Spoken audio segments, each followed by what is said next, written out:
Maribank yung mare-recommend kong savings account na magkaroon tayo bilang OFW. Unang-una dyan is 2.6% yung interest niya, labas na yung tax sa ipon natin. So 100,000 pesos na ipon, meron ka matatanggap na 2,600 pesos kada taon. Bilang OFW, usually nasa 2 years yung tambay natin abroad bago tayo makauwi ng Pinas. So automatic kung nakatambay lang yung 100,000 natin dito sa Maribank, may matatanggap tayong 5,200 after 2 years. Ang kailangan lang natin gawin is install yung Maribank app, tapos maganda ka lang ng Philippine Valid ID. Tapos, ayan, gamitan mo ng referral code ko, may matatanggap kang 150 pesos, and ako naman syempre may matatanggap na 100 pesos. Ano yung mga highlight nito kung bakit maganda yung Maribank kumpara dun sa ibang Philippine bank accounts?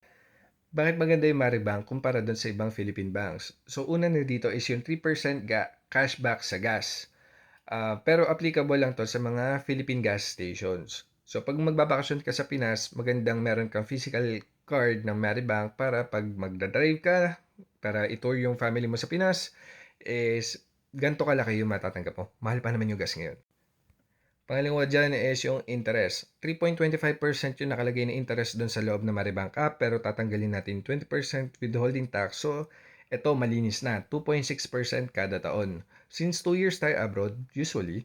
So, ayun. So, gawin na natin 5.2% ng ipon mo, yung matatanggap mo interest. Kung yung 100,000 mo inipon mo sa ibang bangko, usually nasa 0.01%. Sobrang liit lang nun. Halos di gumalaw yung ipon mo after 2 years sa ibang banks. Ito yung pinakapanalo pagdating sa Maribank, yung 50 free transfers.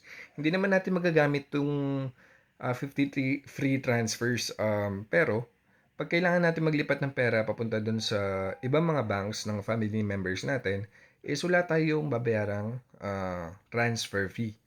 Gamit na gamit din to pag kunwari bibili ka sa mga tindahan, lalo na kung personal accounts yung ginagamit nila. So, wala kang rin babayaran doon sa bawat bayad mo doon sa tindahan na yan.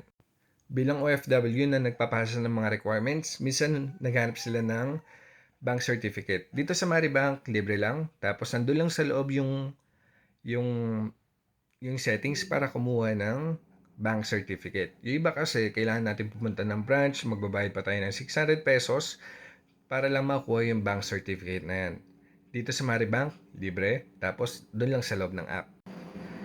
Itong bank certificate na to maraming pwede paggamitan katulad ng requirements sa immigration, visa application. So at least kung nandito na yung ipon natin, mapapakita natin na meron tayong ipon sa isang Philippine bank account. Ito yung isa sa magandang feature ng Maribank is yung meron siyang digital or virtual ATM card. So, pagka-install mo and register mo ng Maribank account, pwede mo na kagad magamit yung card details noon sa pag-shop online. Kunwari, may bibilin ka sa Extra Store, Jarier, Noon, pwede mong gamitin yung card details ng Maribank card mo sa pagbili ng mga kailangan mo anywhere. Mapa Saudi man, mapa ibang bansa pa man, o kaya pagdating mo sa Pinas, yung mga online shop doon. Pero maganda rin, pag uwi mo ng Pinas, kumuha ka na rin ng physical ATM card para in case na yung mga tindahan is wala silang NFC payment, pwede mong gamitin yung Maribank ATM card mo pambayad sa kanila. And pag bumalik ka ng Saudi, in case na magkaroon ka ng emergency, pwede yung family mo sa Pinas is mag-deposit na lang ng pera dyan papunta sa Maribank account mo para magamit mo yung mga padala sa Maribank account mo gamit yung ATM. So, pwede ka mag-withdraw sa ATM machine sa Saudi gamit yung Maribank ATM card. O kaya ipambili mo na lang diretso sa mga tindahan sa Saudi basta tumatanggap sila ng Mastercard or Visa logo. So, focus na tayo sa features ng Maribank ATM card. So, sa bawat purchase mo abroad, kung dadalhin mo yung physical ATM card ng Maribank o kaya yung digital ATM card ng Maribank sa mga online shops, is may matatanggap ka na 1.5% cashback. Okay? Sa bawat ginagastos mo doon, may 1%, 1.5% ka. Tapos, wala siyang international transaction fee or overseas transaction fees. Tapos, accepted worldwide. So, mapa-Saudi ka man or kaya mag-tour ka man sa Europe or mag-travel ka muna sa Bangkok, pwede mo gamitin yung Maribank ATM card mo basta tumatanggap yung tindahan ng Visa or Mastercard logo. Makikita mo naman yun sa pinto ng tindahan or outlets kung tumatanggap sila ng Visa or Mastercard logo. O kaya tanongin mo na lang yung tindero kung tumatanggap sila. Secure shopping and dining anywhere. So, secure naman yung Visa and Mastercard as long as protection mo rin yung card details yan. Mas maganda takpan mo yung CVV ng card details mo just in case na picturean nung tindero nang hindi mo napapansin is hindi nila mako-complete yung information ng card details mo. Pero i-note lang natin tong 1% currency conversion fee na ina-apply pag gagamitin natin yung Maribank ATM abroad. Tapos, pagdating sa mga ATM withdrawal, so meron siyang additional 200 pesos plus 1% currency conversion pag gagamitin mo yung Maribank ATM sa pag-withdraw abroad. Pero kung pambabayad mo kaagad yung Maribank ATM card mo sa pagbili sa mga tindahan, pag tinatap na natin yung ATM card natin sa mga POS terminal, walang fee. Ang papatong lang dyan is yung 1% currency conversion fee. Ito yung ATM withdrawal computation kung gagamitin natin yung Maribank ATM machine sa pag-withdraw sa isang international ATM machine. So, ang gagawin natin ditong sample is yung Al Rajhi Bank ATM machine. So, nag-withdraw tayo na 500 real.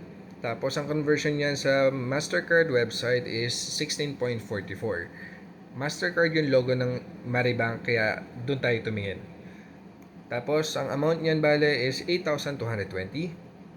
Ngayon, ito na yung sisingilin pag nag-withdraw tayo. So, Maribank fee, international withdrawal, may flat rate sila na 200 pesos. Tapos yung Visa or Mastercard network fee, may patong na yan na 1% fee, 100 pesos yung patong niya. Tapos, currency conversion fee, 1% ng winidraw mo, 82.2 pesos.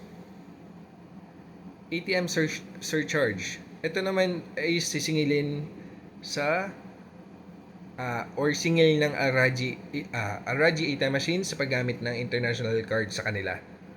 So, plus 100.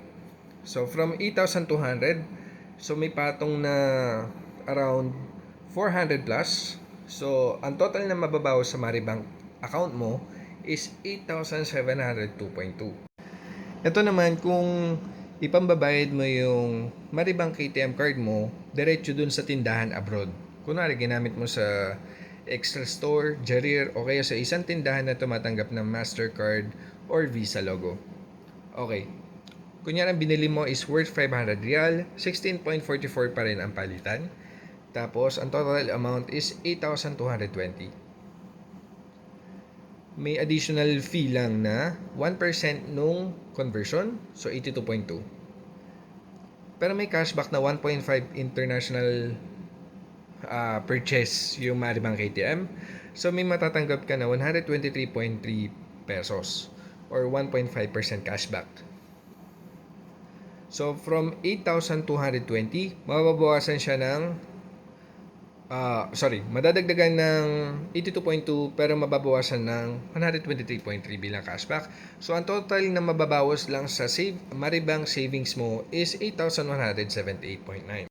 Kaya lagi ko nare-recommend na kung dala mo yung physical ATM card mo na Maribank sa Saudi, ipambayad mo diretso kasi kung bumili ka ng 500 reals worth na grocery, ito lang yung mababaw sa account mo. Pero kung mas pipiliin mo pa mag-withdraw mo na sa ATM machine, ito yung total naman na mababawas sa 500 real na withdraw mo, 8,702. So, mas lugi ka dito. Kaya as much as possible, kung ipambibili mo lang din ng pagkain, ipambayad mo na yung Maribank ATM mo diretso sa tindahan. Pwede ka din makapag-loan dito ng up to 100,000 pesos. Tapos, kung 12 months to pay, pwede kang pumili dito. Depende dun sa kakayahan mong bayaran yung monthly. For approval pa rin naman to. Kung 100,000 pesos yung ilo-loan natin, 12 months to pay, ang babayaran natin monthly dito is 9,823. Pero pag minultiply natin to by 12, lalabas na 111,399 pesos. So, para ang interest neto after 1 year is 11,399 pesos. So, maliit na din to kumpara dun sa ibang banks pag kinompute natin.